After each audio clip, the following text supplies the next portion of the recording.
Oi, eu sou a Rafaela, professora de História aqui da Rede Municipal do Rio de Janeiro. Sou uma mulher branca, de cabelos curtos e escuros. Hoje estou usando uma blusa de botão com um fundo escuro com diversas flores em tons de vermelho e verde.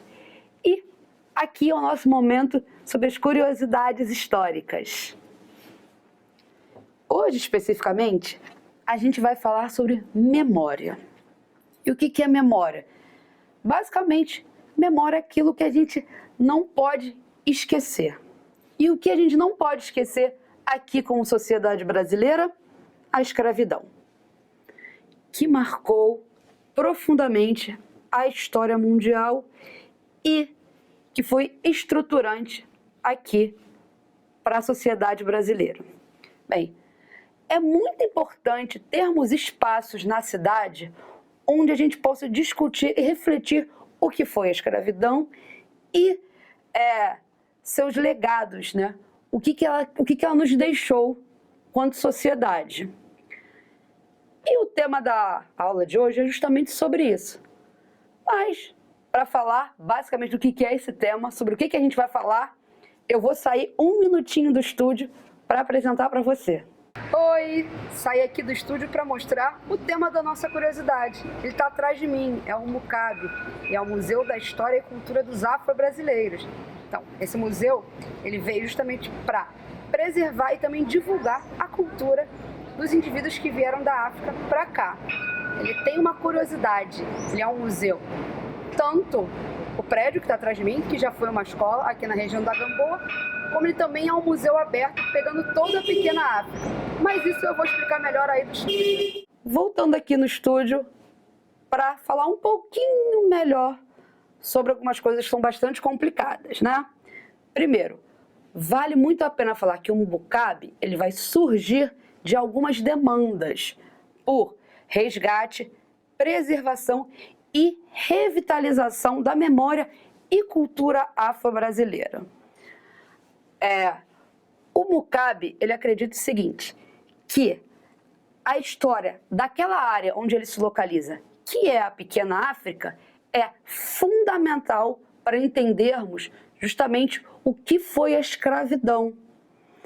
E entendermos também como esses indivíduos que vieram de África, que foram obrigados, é sempre bom lembrar isso, a vir de África para cá, atravessar o Atlântico em péssimas condições, como eles também foram fundamentais para a nossa identidade como cariocas. Mas vamos explicar direitinho essa ideia de museu híbrido. O que significa isso? Significa que o MUCAB tem uma parte que é chamada museológica, que é o próprio prédio que vocês viram lá no vídeo. Mas também tem uma parte de museu de território, que seria o quê? Um museu a céu aberto. Como eu falei, justamente o território ali, a pequena África, ao redor do prédio, que, como já falei no vídeo, fica ali na Gamboa. Então, é um museu formado por 15 localidades. Vamos ver alguns exemplos delas?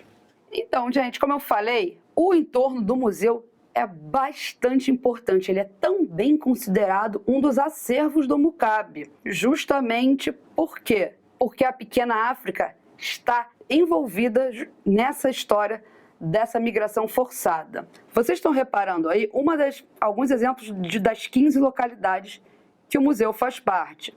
Pedra do Sal, Cais do Valongo, o Largo São Francisco da Prainha, Cais do Valongo, que é patrimônio da humanidade. O prédio onde fica o MUCAB também tem uma história interessantíssima. Ele, na verdade, era uma escola. Isso mesmo. Aquele prédião grandão que vocês viram no vídeo era uma escola. Mas qual é a história dessa escola? Bem, lá em 1870, quando a Guerra do Paraguai acaba, alguns comerciantes se juntam justamente para construir uma grande estátua em homenagem ao Dom Pedro II, que era o governante do Brasil. Só que o Dom Pedro II não acha isso uma boa ideia e pede para eles usarem esse dinheiro para construírem escolas. E algumas dessas escolas ainda estão funcionando. Além do MUCAB, a gente vai ter, por exemplo, a Escola Rivadavia Correia, a Escola Gonçalves Dias. A gente vai ver alguns exemplos delas agora. Essas escolas foram conhecidas justamente pelo nome de Escolas do Imperador. E as escolas públicas, elas até existiam, só que elas funcionavam em prédios alugados. Então, o governo imperial resolveu construir escolas públicas para a população carioca.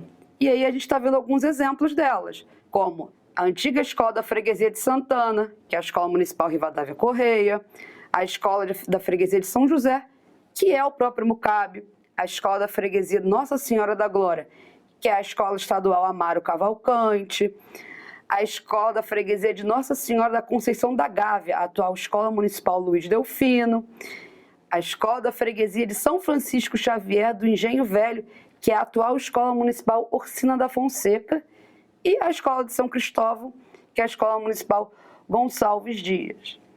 Algumas continuaram escolas, outras não, e outras já nem existem. Mas é muito interessante saber que essas escolas ainda estão lá e elas também são parte, né, da história da cidade do Rio de Janeiro. Bem, como eu falei, a própria Pequena África é um acervo do Mucabe. Mas vamos falar um pouquinho mais sobre o próprio acervo museológico que está dentro do prédio do Mucabe? Então, o acervo museológico contém pinturas, esculturas que pertenciam ao Centro Cultural de José Bonifácio, que era o Centro Cultural antes de virar o Mucabe. Então, também tem pintura do Heitor dos Prazeres, do Nelson Sargento, e um acervo doado pela atriz Ruth de Souza. E fotografias institucionais, como você pode observar alguns exemplos aí na tela. Bem, espero que você tenha gostado dessa nossa visita de hoje. Eu fico por aqui. Um beijo. Tchau, tchau.